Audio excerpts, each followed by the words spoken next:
Šiame vaizdo įraše kalbėsiu apie medinio karkaso namų įkainių bazės sąmatų sistemai Excel'e kūrimo eigą.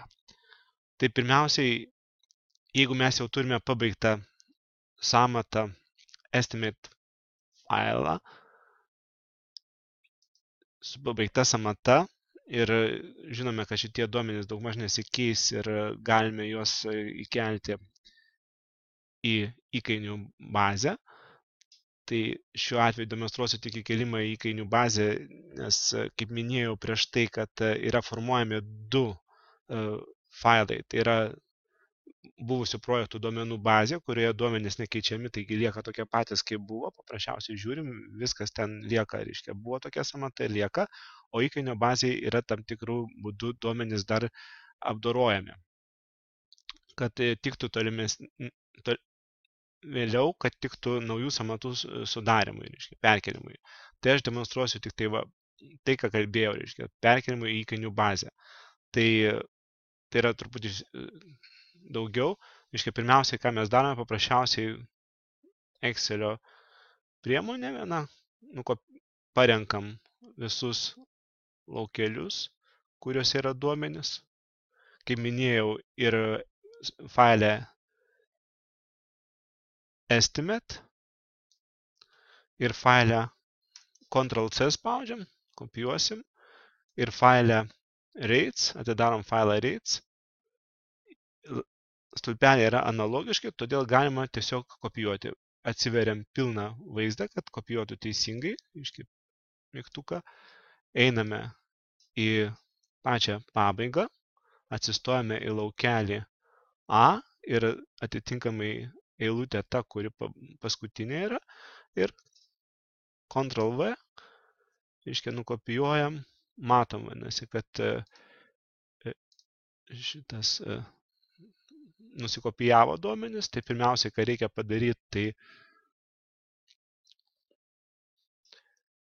reiškia, pirmiausiai numeraciją pakeisti, parenkam šitą ir spaudžiam. Čia Excel'io yra viena iš operacijų ir numeracija mūsų tapo rates failo numeracija. Matome, kad čia projektas 1. Reiškia, prieš tai projekto 1 nebuvo, buvo kitais pavadinimais projektai ir duomenys. Dabar kokias yra eiga, vadinasi, ką mes turime sutvarkyti, kad tie duomenys iš jau padarytų projekto būtų tinkami šio įkainių lentelėje tolimesniam darbui. Tai pirmas dalykas, mes turime pašalinti matmenis. Tai matome, matmenys yra arėje tamsiai pilkas. Vadinasi, va šitie matmenys, reiškia konkretus duomenys, turi būti pašalinti. Einame.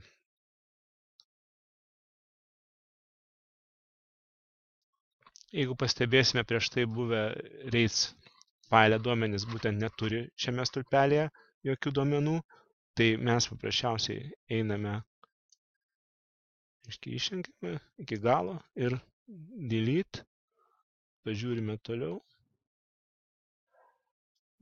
patikriname,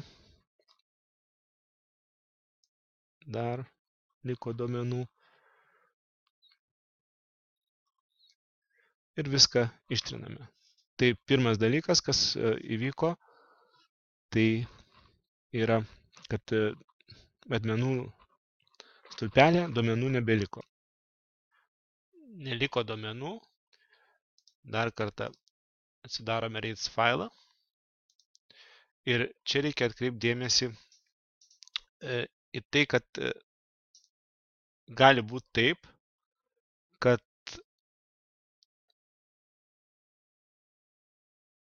aprašymas, kur yra medžiaga, pirminė medžiaga, ne suvestinė, ne apibendrinti kažkokie duomenys, bet būtent pirminė medžiaga, gali būti, kad projekte ta pati medžiaga, pavyzdžiui, gali būti skirtingų pavadinimų, negu prieš tai buvo įkainių lentelėje. Tai irgi reikalinga atlikti darbą, reikia suvienodinti, kad būtų būtent vienas pavadinimas tai pačiai medžiagai, kadangi po to sudarant įvairias ataskaitas, medžiagų poreikio planą, pavyzdžiui, tai šitas bus ta pati medžiaga dviem pavadinimais, reikės žiūrėti, vadinasi, tai gali vesti prie klaidų arba paprasčiausiai rankiniu būdu reikės sudėjinėti. Todėl yra specialios programinės priemonės, čia gana yra sudėtinga, ypatingai kai įkainių failai pasidaro gana dideli, sudėtinga rankiniu būdu pasižiūrėti, yra programinės priemonės sukurtos tam, tai kas susidurs su šita problema, rašykite man,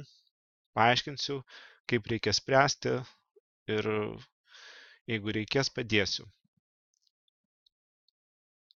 Kitas stulpelis, su kuriuo reikia dirbti, yra kaina, pirkimo kaina vienetui. Tai matome, kad šito mūsų atveju tai yra viskas yra raudonai,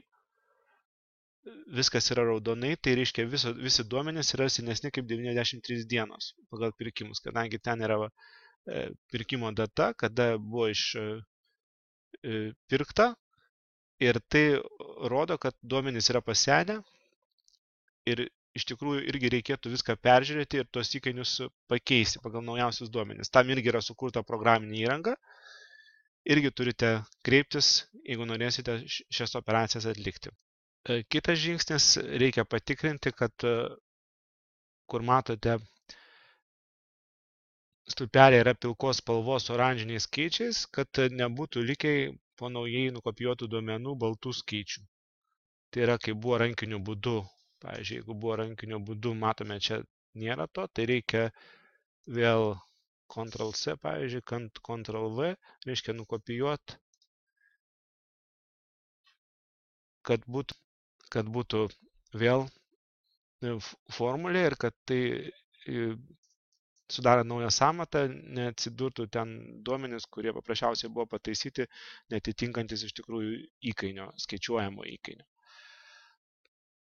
Buvo būtent skirti tik tai konkrečiai sąmatai. Tai matome, kurie tie stulpeliai pilki su oranžiniais skaičiais, būtent tuos reikia peržiūrėti ir patikrinti. Čia kitas šaltinis, iš kurio gali būti pildoma įkainių bazė, tai yra įvairūs žinynai, pavyzdžiui, kur to šalies, kurią jūs gaminat, gali būti žinynas, gali būti iš lietuviškų kažkokių sąmatų, kur jums atitinka, bet čia yra svarbu tikrintis. Nes lietuviškose sąmatose, kai mes žiūrėjom kai kurios duomenys įkainius, tai ten visiškai netitinka 2-3 kartus skiriasi, tai ten nėra paaiškinta, kaip tas įkainis suskaičiuotas. Nes jeigu, pavyzdžiui, akmens vata nešasi į 3 aukštą, skaičiuota vidutiniškai ten į 5, jeigu namą stato, o pas jūs yra gamykla, kurioje vietoje iš sandėlio pasiima, darbininkas nusineša prie stendo ir gamybos ir ją naudoja ten 30-50 metrų, sakykime. Tai įkainis visiškai skirtingas, bet po to atsiranda kiti dalykai. Atsiranda, kad reikia sukrauti ir vilkiką tą elementą ir viską. Tai todėl šitoje vietoje reikia tikrintis, žiūrėti ir būtent geriausiai tai skaičiuotis patiems normatyvus ir tokiu būdu susidaryti tą įkainių bazę. Tai vienas kelias ir toliau noriu pakalbėti dar, reiškia, medžiagas įsikeliat, kaip minėjau, galima įsikelinėti iš apskaitos sistemos, taip pat ir iš savo apskaitos sistemos, iš tiekėjų duomenų bazių, jeigu gavot pasiūlymus, pavyzdžiui, bet nepirkot to medžiagų, irgi galima įsikelt, žinosite, nenaudojat, bet ketinat kažkokį projektą naują daryti. Taigi įvairūs išoriniai šaltiniai tinkami, reiškia, keikitės, kai turite laiko, kai nesate apkrauti naujų sąmatų sudarimo, o reiškia, turite rengtis tam, kad galėtumėt po to, kai bus užsakymas, sudaryti greitai sąmatą, galėtumėt tai padaryti, būtent turėtumėt reikalingus duomenis. Svarbus dalykas, taip pat, kai turite laiko, yra svarbu susisteminti duomenis. Tai dabar kaip tai daryti? Tai kaip ankstesnėje vaizdajuostėje aš kalbėjau apie duomenų apibendrinimo pakopas. Čia yra 2 pakopos.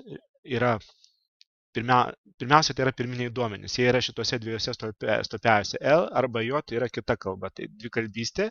Aš apie dvikalbystę pakalbėsiu atskiroje vaizdajuostėje. O šiaip tai šitose stulpeliuose turi būti duomenys unikaliais pavadinimais. Kalbėjau, kad tam yra speciali programa, kad jie išliktų unikalūs ir kad būtų galima teisingai daryti medžiagų poreikio planą. tačiau tolimesnis aukštesnis apibendrinimas, pirmas apibendrinimo lygis yra, reiškia, G stulpelėje. Ir čia jūs turite, būtent nuo čia prasideda jau savos įkainių bazės tos kūrimas, kad jūs tai, kad turite medžiagas, darbus, jūs turite sluoksniais. Pirmiausiai, vadinasi, pirmas tai susidaryti, kad jums būtų greičiau dirbti, tai yra susidaryti sluoksnius. Aš kalbėjau, kad būtent šitam stulpelėje jūs galite viską prašyti, detalizuoti sluoksnio pavadinimą. Čia yra medžiagos, darbai, kurie įeina į tą sluoksnį. Kitas sluoksnis. Perdangos karkasas tarp pirmo, matote visas sluoksnis, vadinasi, kiek įeina medžiagų, darbų. Ir tai tokių sluoksnių susikūrę, jau jūs filtrų pagalba, po to galėsite pasirinkti visas eilutes šitos sluoksnio ir iš karto kopijuoti naują sąmatą. Jau jums susitaupys laikas. Taigi, kai turite laiko, kai nesate užimti naujų projektų sąmatų sudarimu, tai būtent žingsnis, vadinasi, kurtis tokius sluoksnius. Kuo daugiau sluoksnių susikursite, detalesnių, atskirai perdangai, kaip ankstesnė vaizdo įraše kalbėjau apie difuzinę plėvelę, tai stogui vienas, reiškia, apibendrinimas, lauko sienai kitas, kad būtų kuo greičiau galima surasti, kuo greičiau galima būtų perkelti iš įkainių duomenų bazės į naują sąmatą. Taigi, kai jau tų sluoksnių turite pakankamai daug, vadinasi, tai aišku, jie apjungti į elementų grupę, bet elementų grupė tai čia yra vienas dalykas, tai įmatosi toj preliminarioj samatoj kaip labiausiai apibendrintas lygis, tačiau jūs galite kurtis darbą projekto lygyje, galite kurtis tam tikrus, kur nėra projektai, bet tam tikrus standartus.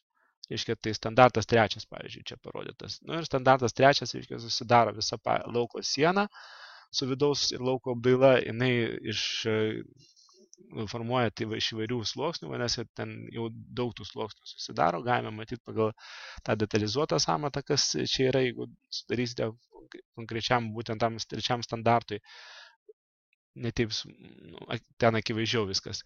Bet, reiškia, kuriatės tada tokius savo standartus. Tik tai su tais standartais yra tokią patirtį turim, kad susikūrėm standartus, tačiau po to niekas nežino iš tikrųjų, ką tas standartas reiškia, tačiau visi žino apie praeitus projektus. Tai gali būti praeiti projektai kaip ir tam tikri standartai pasidaryti. Tai čia irgi turi tie, kurie kuria naujas sąmatas, jeigu tai yra komanda, tai jie turi irgi, tai tas standartas arba tampa naudojamu, arba jis tampa tokiu rudimentu, kuriam sugaištas laikas ir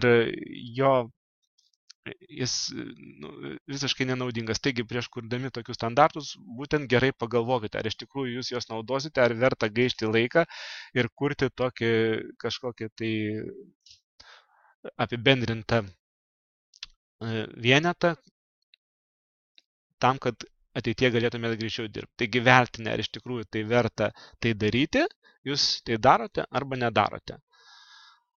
Taigi, kaip ir tiek šiam kartui, iki malonaus.